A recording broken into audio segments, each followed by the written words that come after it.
હવે સંકલ્પ વિશે હું તમને જણાવું છું કે મેં એક સંકલ્પ કર્યો છે કે કચ્છની જેટલી પણ ગામડાની ગૌશાળા છે ને ત્યાં હું જઈશ અને વડના ઝાડ નીચે ગૌ ચાલીસાનો પાઠ કરીશ. આ મારો સંકલ્પ છે. કેમ છો મારા વાલા મિત્રો? જય શ્રી કૃષ્ણ. જય શ્રી કૃષ્ણ પૂજાબેન. જય શ્રી કૃષ્ણ. આજે આપણે છીએ ગૌ આશ્રમમાં, ગૌશાળામાં, અને પૂજાબેન આપણા સાથે છે, પૂજાબેન ગઢવી. અને જીવદયા પ્રેમી છે, પોતે કવિત્રી છે, કવિતાઓના બહુ જાણકાર છે. અને આજે આપણે અહીંયા ઇન્વાઇટ કર્યું ને આપણે આવ્યા છીએ ખાસ મુલાકાત કરવા, કે પોતે ગૌ પ્રેમી છે ને ગૌના ઉપર ગૌ ચાલીસા લખી છે, અને પોતે ગાઈને આપણે આજે સંભળાવશે કે ગૌ ચાલીસા કેવી રીતે પોતે એક બનાવી છે. અને એક મેસેજ દેવા માટે છે કે ગૌ માટે કંઈક આપણે કરવું જોઈએ, અને બહુ સારું એક પ્રેરણા આપણે પૂજાબેન આજે આપશે. તો પૂજાબેન સાથે ખાસ મુલાકાત આજે આપણે આ વિડીયોમાં કરશું. ખાસ તો એના માટે જ હું અહીંયા આવ્યો છું કે તમે જે ગૌ ચાલીસા લખી છે એના વિશે કંઈક વધારે માહિતી આપો, ને તમારા વિશે કંઈક કહો અમને, અમારા જે સબસ્ક્રાઇબર છે એ લોકોને કંઈક માહિતી મળે. જરૂર જરૂર.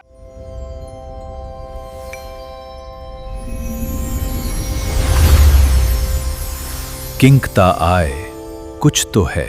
હેલો એવરીવન, નમસ્તે, જય શ્રી કૃષ્ણ બધા મિત્રોને. મારું નામ પૂજા ગઢવી મંથના છે અને હું તલાટી તરીકે અંજાર તાલુકા પંચાયતમાં ફરજ બજાવું છું. અને તમે બહુ જ સરસ અને સુંદર પ્રશ્ન કર્યો છે કે ગૌ ચાલીસા વિશે હું તમને થોડું માહિતગાર કરું. આપણો જ્યારે જન્મ થાય છે ને ત્યારે આપણે 3 બાબત માટે ઋણી થઈ જઈએ છીએ. એક તો માતા, પિતા અને ગુરુ. અને ગૌ માતાને આપણી સંસ્કૃતિમાં માતાનો દરજ્જો આપેલો છે. તો મેં ખાસ કરીને એમનો મહિમા મારા શબ્દોમાં વર્ણવ્યો છે અને એક પ્રકારનું ઋણ જ ઉતારી રહી છું. અને આ ખરેખર મને આપ જે પ્રેરણા છે ને એ મારા પિતા તરફથી મળી છે. અને સાચું કહું ને તો જ્યારે ગૌ ચાલીસાનું નિર્માણ થઈ રહ્યું હતું ને લખવાનું, ત્યારે મારા પિતાએ મને એટલો સપોર્ટ કર્યો અને એટલા સુંદર સુંદર ભાવ પ્રગટ કર્યા કે મને એમ થયું કે આ ગૌ ચાલીસા લખવાનો જે લાવો છે એ મારા ભાગ્યમાં જ હશે, અને ભગવાનની કૃપાથી એ મને પ્રાપ્ત થયો. હવે સંકલ્પ વિશે હું તમને જણાવું છું કે મેં એક સંકલ્પ કર્યો છે કે કચ્છની જેટલી પણ ગામડાની ગૌશાળા છે ને ત્યાં હું જઈશ અને વડના ઝાડ નીચે ગૌ ચાલીસાનો પાઠ કરીશ. આ મારો સંકલ્પ છે. અને તમને જણાવતા મને ખૂબ આનંદ થશે કે જ્યારે અંજાર તાલુકાના જેટલા પણ ગામ છે તેની તમામ ગૌશાળામાં ગૌ ચાલીસાના પાઠ થઈ ગયા છે. ગાંધીધામ પણ તાલુકો કમ્પ્લીટ કરી લીધો છે, અને હવે મુંદ્રા છે એનું અડધો ભાગ થઈ ગયો છે, અને બસ અડધા જ ગામડા બાકી છે. જય જય માતે ગૌ ગાવલડી, તમ ઉપકૃતિ જગજમાં અપાર. ધેનુ ચરણે હે માવલડી, સુખનું અનંતા મોક્ષ ધામ. ગવરી શુક્લ દુગ્ધ ધારિણી, સર્વે સત સુખો નિદાતાર.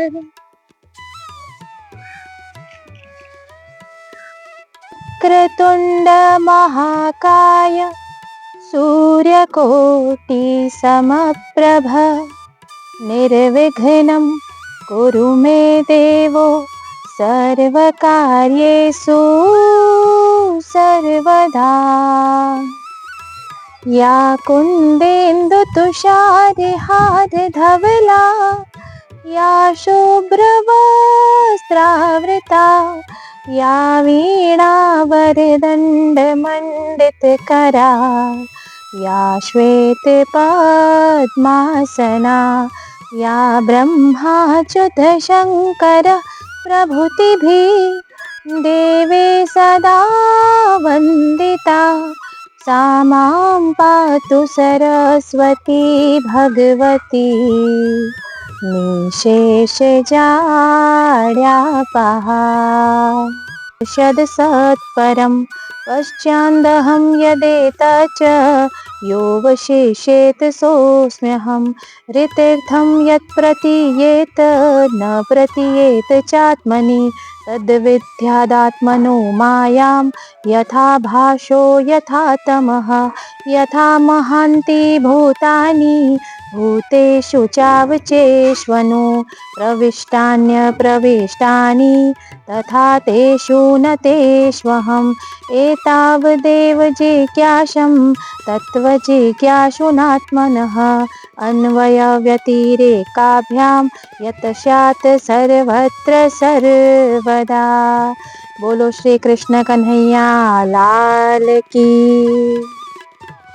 जय जय मात गौ गावलड़ी तम उपकृति जगज मा अपार धेनु चरणे हे मावलड़ी सुखनु अनंता मोक्षधाम गवरी शुक्ल दुग्ध धारिणी अमूल वसुमती करे खलके अढड़क कल्याण जे घरे रमे गौ जनयात्री खिलत भाग्य आवी देखी वदन पद्मा अभिराम अमृत सर्वो प्रधान हरि लिधी पीड़ा अमारी हसते स्पर्शी तम के तुनाड़।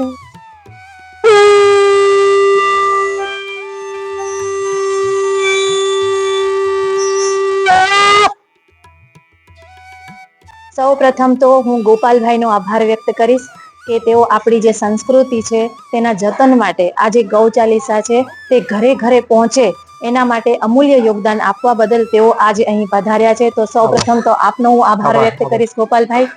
ત્યારબાદ હું વાલજીભાઈનો આભાર વ્યક્ત કરીશ કે સાહિત્ય ક્ષેત્રમાં મને ખરેખર કહેવાય ને કે બી ઉપરનો દરજ્જો હું એમને આપું છું કે એમને મને સરસ કચ્છી પણ એમની પાસેથી શીખું છું.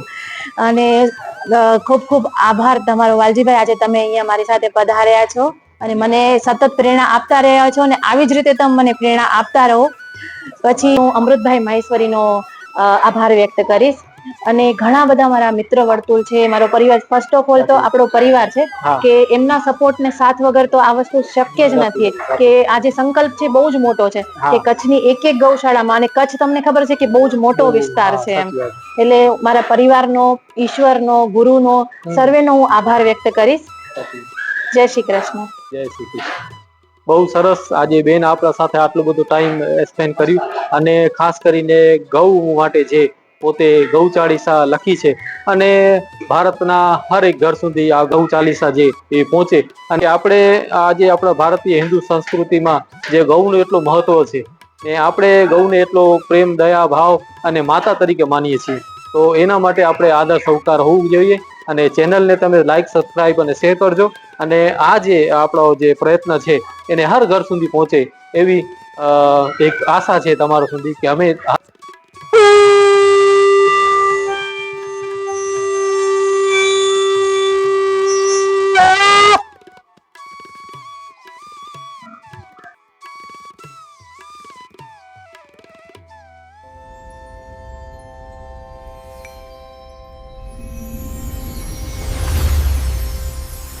किंकता आए कुछ तो है।